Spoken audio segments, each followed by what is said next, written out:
Well, hello and welcome to The One Show with Alex Jones. And Matt Baker. Now, 4 years ago, we met Bob, who had a brilliant story to tell, didn't he? Whilst living rough on the streets of London, he met a recovering drug addict and helped him turn his life around. Well, you see, Bob is a cat. He is. And his friend is called James, and the book that James wrote about the two of them and all of their adventures became an international bestseller, spending an incredible 76 weeks at the top of the charts. Now, everybody thought that this would make a brilliant movie. And everyone you see was right, because please welcome the stars of A Street Cat Named Bob, Jan Froggatt, Luke Treadaway. And the man and his cat themselves, writer James Bowen and Bob! They're all in, we've got a busy show. We were being watched intently through the entire opening there, weren't we? I mean, I've been incredibly excited to meet Bob. Bob, I know he can do a high five. Is there any chance? Do you want to give him a... Hold on. Can we do a little high five? There you go. Do you want to... High five, Bob. Give me a bit of that. Give me a high five. High five. Oh, for high treats. five, come on. High five. High five, come on. See? Do you know what? He's done all the acting in the movie. Oh, lovely, I see. Show that to him. Oh, high five? What's that, Bob? Smell that. Show it. His face. Oh. Now, high five. High five. High five. Oh, it's worked! It's worked, it's worked, it's worked. Now, James, just very quickly, the last time you were on, we talked about this movie, we talked about loads of actors who could play you, and you ended up with Luke here.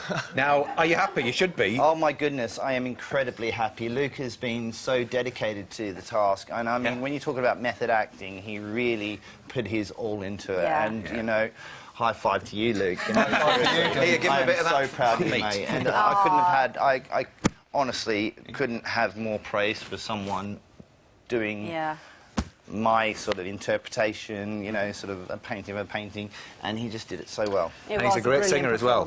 Yeah, Busking is a really big part, lovely voice. Yeah, great. So we're looking forward to finding out how Bob here was brought to the big screen later.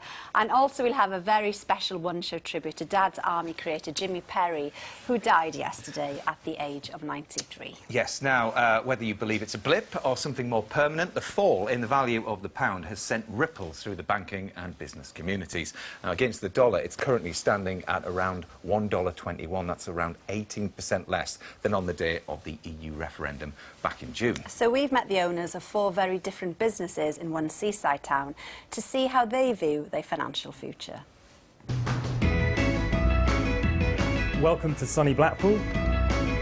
Illuminations. The shows, the nightlife. Blackpool was one of the biggest areas in the country for wanting to leave the EU. What's this going to be? Unfunny money. There's nothing funny about money in business. This is how much I think that Brexit has damaged my business. How near you got in there? It's no good to me at all.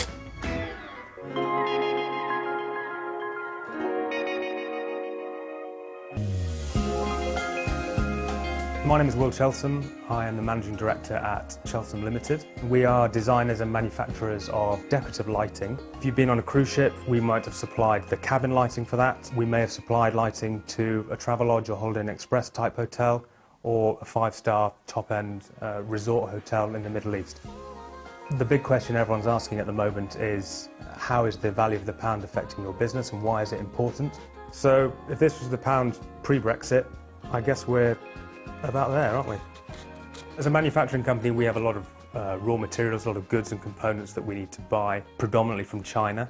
And we are buying goods from China in US dollars. This year, for example, we were lucky enough to forward buy at a favourable rate, and therefore we can stick our pricing and maintain our pricing at that level.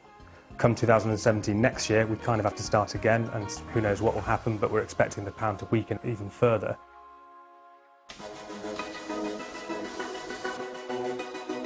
I'm David Haythornthwaite. I'm the chairman and founder of Tangerine Holdings Group. We're a manufacturer of animal health products. Everything that you would find in a Holland and Barrett for humans, we do for pets. We're currently exporting to approximately 40 countries around the world. The fall has certainly affected our purchasing pricing, there's no doubt about it. But it's always a situation, if you're buying raw materials, yes, your raw materials cost you more, but it enables you to export a lot easier because the cost of those goods to the people buying them are a lot cheaper. So it's always been a little bit of a swings and roundabout, and not something that we focused on too much.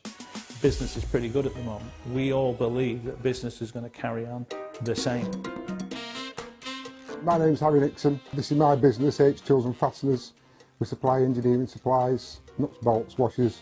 It's good. We supply the piers. You think to yourself, where they use nuts and bolts on a pier, but something's got to hold it all together. From a car, obviously you think of a car, down to garden furniture. 90% of fasteners now do come from the Far East, Taiwan, China. So, and everything's done by the dollar. As you're probably aware, the pound against the dollar is not brilliant. It's dropping all the time. Cost of everything coming into the country is increasing. My prices are going up 15%. I've got to pass that on to my customer, which is the manufacturer, and they're manufacturing goods for Joe Public. This is how much I think the Brexit vote has affected my business, about 15%, maybe a little bit more.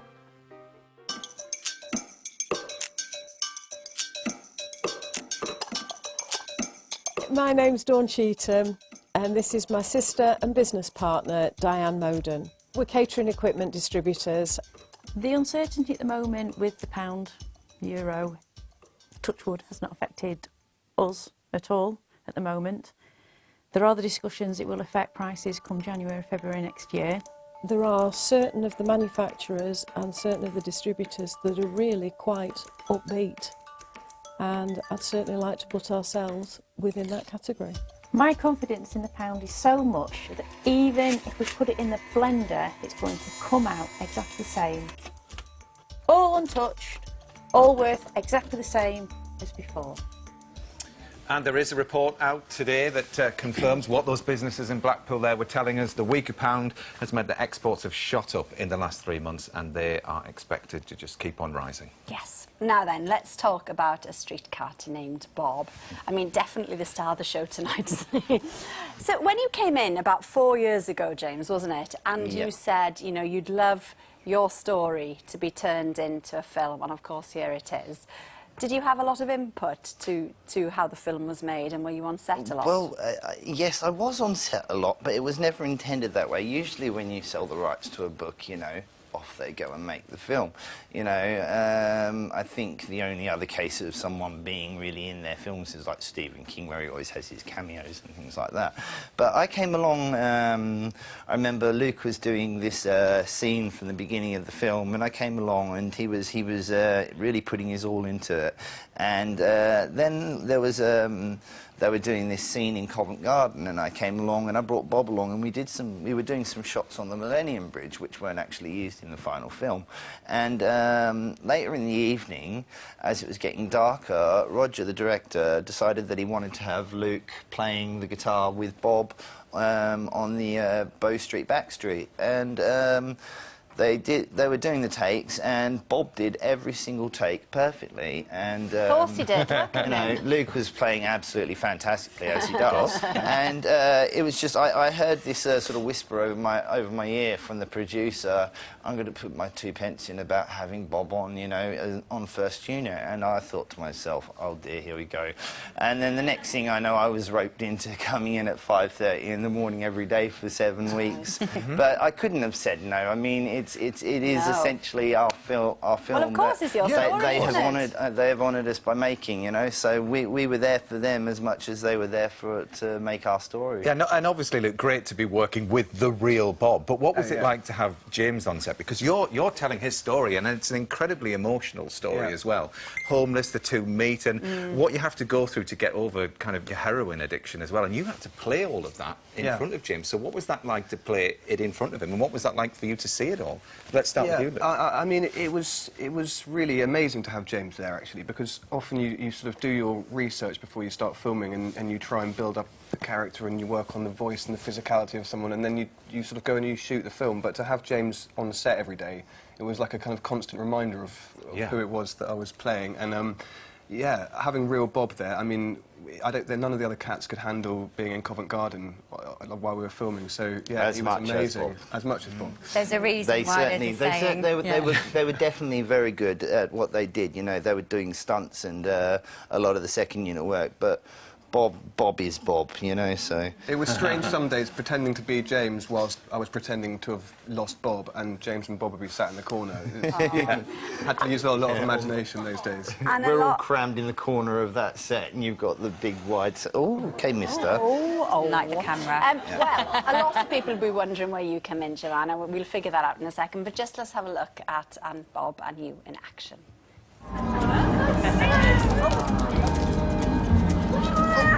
What are you doing here? Hey, no, don't go over there. He's not even my cat, he's just followed me on to the bus. Haven't you? Hey? Oh, isn't he lovely? Is it OK that he's on here? Oh, I don't know. Have you paid for him? 2 for 1? And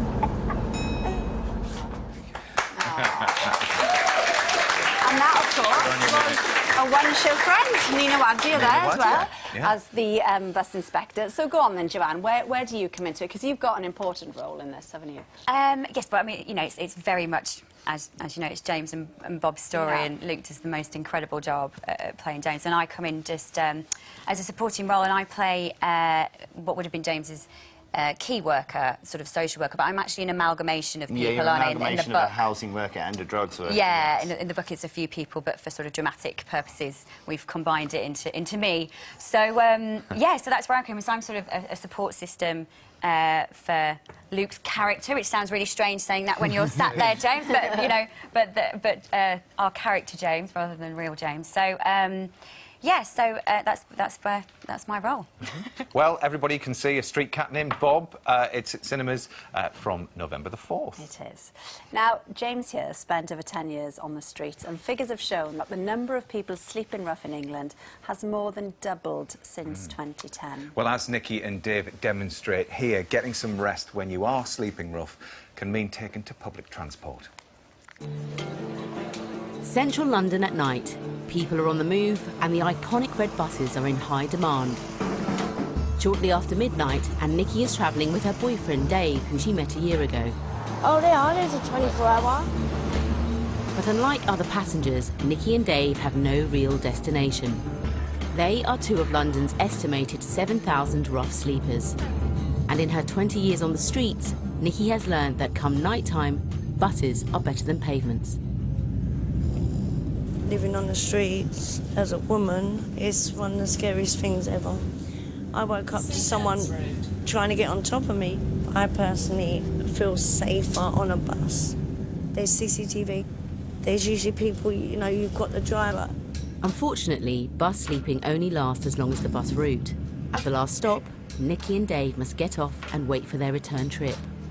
Outside. This is the worst bit, especially when it's really windy like this. But it don't faze me, as long as I can sleep. Night buses are notoriously infrequent. It'll be another 30 minutes before the 27 will reappear.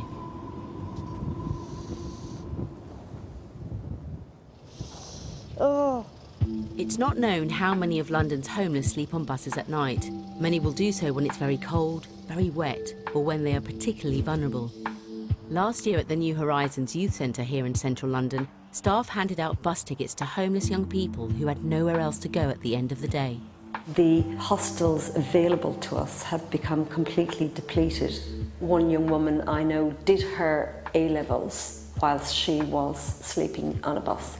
I need to ensure young people are safe more than anything else, and keeping them off the street is paramount. Their slumber doesn't last more than 40 minutes before it's time to get off the bus once again. I'm so tired, I just want to get back on the bus. Nah. If we go to the hospital, toilet, and then get on the 29 bus there, babe? This is the best place to get the buses because you can go anywhere from Warren Street.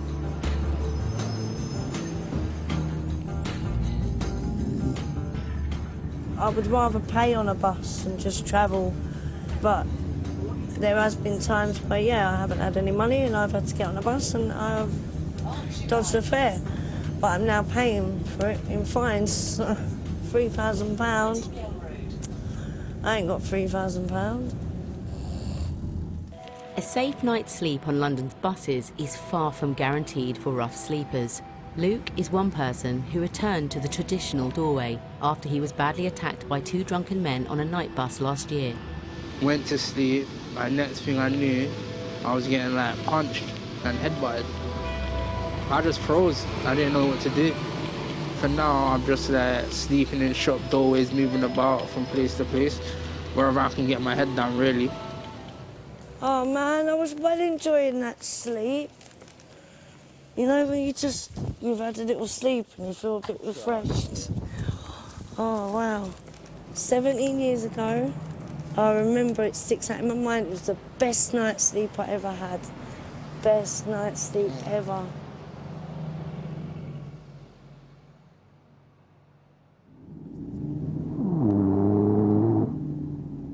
I couldn't have done it without my partner. You know, he always makes sure that I'm safe, and if we can get through what we've been through, we can literally get through anything.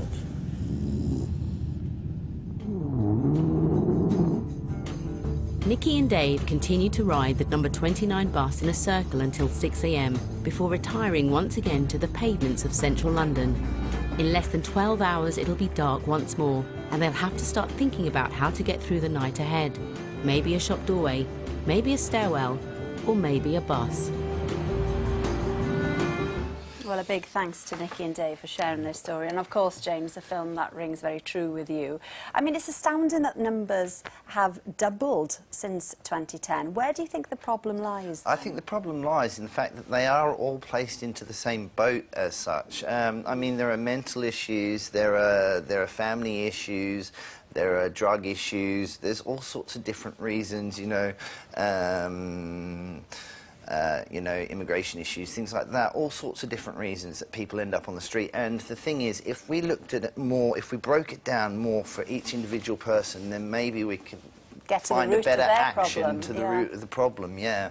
Do you know, at this time of year, when it starts to get incredibly cold and the nights draw in, that's when you do spend quite a bit of time thinking of those who are out there. And Luke, you spent a bit of time, didn't you, out on the streets? So what was your experience? What was your kind of overriding memory of sleeping rough? I just wanted to get a little sense of it, really, and so James took me around Soho to places that he'd busked, and we went busking for the evening, and then you showed me different doorways that you'd been in on certain Christmas mornings and things like that. And at the end of the night, I got a bit of cardboard and went to sleep on the pavement. But the amazing thing is that everyone's rushing back from work, going home on the tube, and if you're sitting there playing, you feel totally invisible, really. And it's just a very vulnerable place to be on the streets.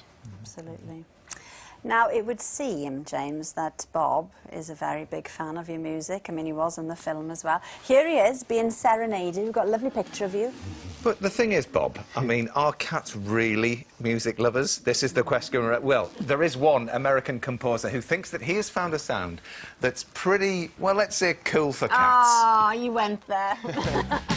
Cats, cats, cats, cats. Pussycat dolls, stray cats, Cat Stevens, and that Andrew Lloyd Webber thing. None of the music we enjoy is actually meant for cats. And there is research that suggests they may not even like it. That's why the composer David Tae has produced an album specifically for cats. And he claims scientific research shows that it really is the cat's whiskers. I figured that a sound that was reward-related that cats all heard as their brains were developing was the swishing of suckling for milk. Is this for real? To find out, I'm here at the Supreme Cat Show in Birmingham to see what the cat owners think. I mean, the idea seems ludicrous to me, preposterous. But do you think it might work? It's worth a try. Worth a They're try. very in tune to that sort of thing, so Oh, are it's they? possible. She likes a few tunes. What sort of tunes does she like? Oh, to be fair, she likes a little bit of John Legend. John Legend? Yes. Do you think, in fact, if we played soothing cat music to Summer... She might... I don't think she likes the look of the cover of the CD, can I say? So to see for ourselves, we've set up our very own one-show cat cafe, and we played them some of David's music. Listen, Pussy. Lovely music playing for you. Hello, baby. Hello, Dotty Dotty. No. Button's ears are pricking up. Buttons is beginning to hear the special music created to soothe cats around the world. Is that a contented cat or a terrified cat, wondering, where is this music coming from? Listen to the lovely music, May. A few cats liked it, most didn't. But maybe your cat is a bit more of a muso. Well, do you know, Bob throughout that was wagging his tail. Oh, yeah, it's had the same effect on you, Al. Yeah, he was wagging his tail. I think it might just be Giles Brandreth's. Well, maybe. I mean, lyrical some tone. liked it, some didn't. But on the music theme then, Luke, when you were playing guitar and singing away, was the one track that Bob particularly liked? Or? You know what, I think he was kind of into all of it, really. He likes busking, he likes being out in Covent Garden, and he'd be sat on my shoulders and then he'd walk down and sit on the guitar. I mean, it was amazing. Yeah, he loves it. Get him a guitar now, it'll be fine. A bit growly now, that's live telly. Live He's telly had for you. enough, hasn't he? And what he wants is he wants this. He knows this. Go on, give him the salmon paste. Yeah, He don't wants worry the about that. salmon paste. Joanne, can we just quickly talk about your new film as well? Because that's based on a true story. And the premise, I mean, it sounds heartbreaking. Just give us a flavour of the plot. So, yeah, Starfish is released this Friday and Street Cat named Bob is released the following Friday, so you won't be able to get away from me. But Starfish is a true story based on the lives of Tom and Nicola Ray.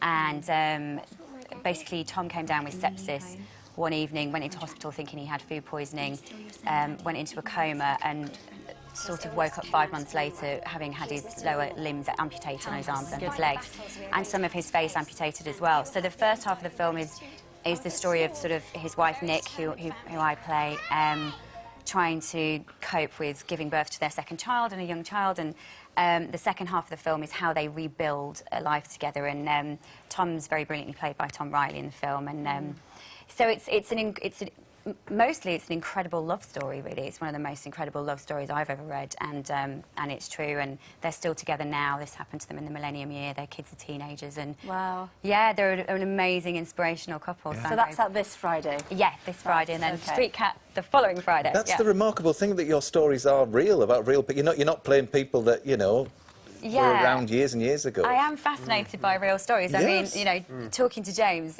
is incredible. Like, I could sit and talk to you for hours and hours, and as he said, you know, we spent a lot of time on set together and stuff, and, you know, I'm sure you got bored with me picking your brains and asking you questions, but I'm fascinated by, you know, real people. We look forward to seeing them both. They sound great. Now, we often send our presenters to difficult locations, and in this next film, well, it's no exception, really. No, Andy Talbot had ventured into Snowdonia to see what lies beneath the surface of a flooded slate quarry. Submerged since the 1970s. It's a tale of honest hard labour and death, and I want to explore its secrets. Today, in these peaceful and beautiful surroundings, it's hard to imagine that for 150 years, generations of skilled men laboured 100 metres down there. This is Dorothea in Snowdonia's Nanto Valley. Once empty of water, this whole area used to be a quarry producing up to 17,000 tonnes of slate a year. The skilled craftsmen who worked here could split just 1 inch of slate into 6 perfect roofing tiles. But working here could be perilous, as workers had to descend into the pit, which sat below the natural water table. In 1884, several of them drowned when the bottom of the pit flooded. A Cornish beam engine was installed to constantly pump the water out. But by the 1960s, clay and concrete tiles had become more popular than slate. The pump was switched off, leaving the quarry to naturally fill with water. John Williams was born at Dorothea and worked there just like his father before him. I know about every corner of this quarry. My dad used to be a rockman, and they used to hang on the rock to drill. A death-defying job. Rockmen set explosive charges and loosened boulders in the quarry sides. Some of the cliff walls are hundreds of feet high, aren't they? Yeah, there were 13 ladders from the top here down to the bottom. It takes about half an hour for some men to walk up. How do you feel now about the quarry, what's left here? Well, I would like to make a museum here. I would love it.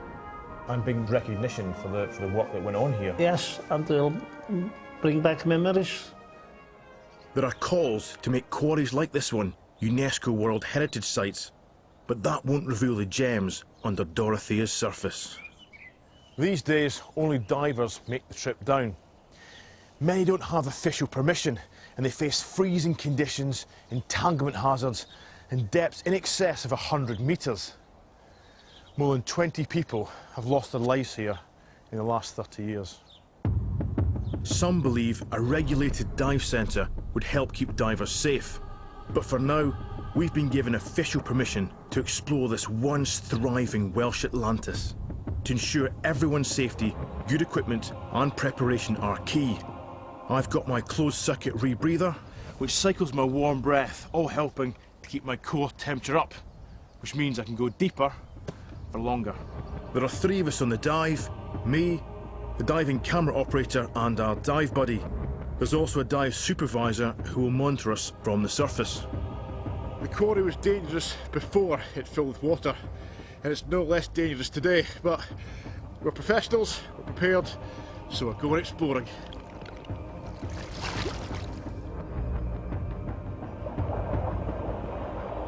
Below water, 80-metre high pinnacles loom from the depths. They were formed when workers blasted through the rock to reach the slate. Many original blast tunnels remain. Some still have paths inside, while others are littered with waste slate that couldn't be used for roofing. Workers took cover from explosions in small shelters. The slabs of stone on top protected the men inside from falling rocks. We can still see the cables and the iron rods that rockmen tethered their ropes onto to climb down. But it's those ladders stretching down to the bottom that really take my breath away. The quarrymen may be gone, but these icy waters preserve intact the man-made spectacles beneath the surface. Absolutely, yeah, fantastic footage, isn't it? Wonderful. Well, that's almost all for tonight. A very big thank you to Luke, to Joanne, to James and Bob. A Street Cat Named Bob is in cinemas from the 4th of November. Now, before we go, a special one-show tribute to the man who entertained millions with his classic sitcoms. Yes, Dad's Army writer Jimmy Perry died yesterday, aged 93, and his family have told us that they'd like to thank everybody for their kind thoughts and comments at this very sad time, saying he was the loveliest of men and will be, of course, sadly missed. Well, Jimmy also helped to write the iconic theme tune to Dad's Army, which I absolutely love, and so we're going to hear it right now, conducted by Frank Renton.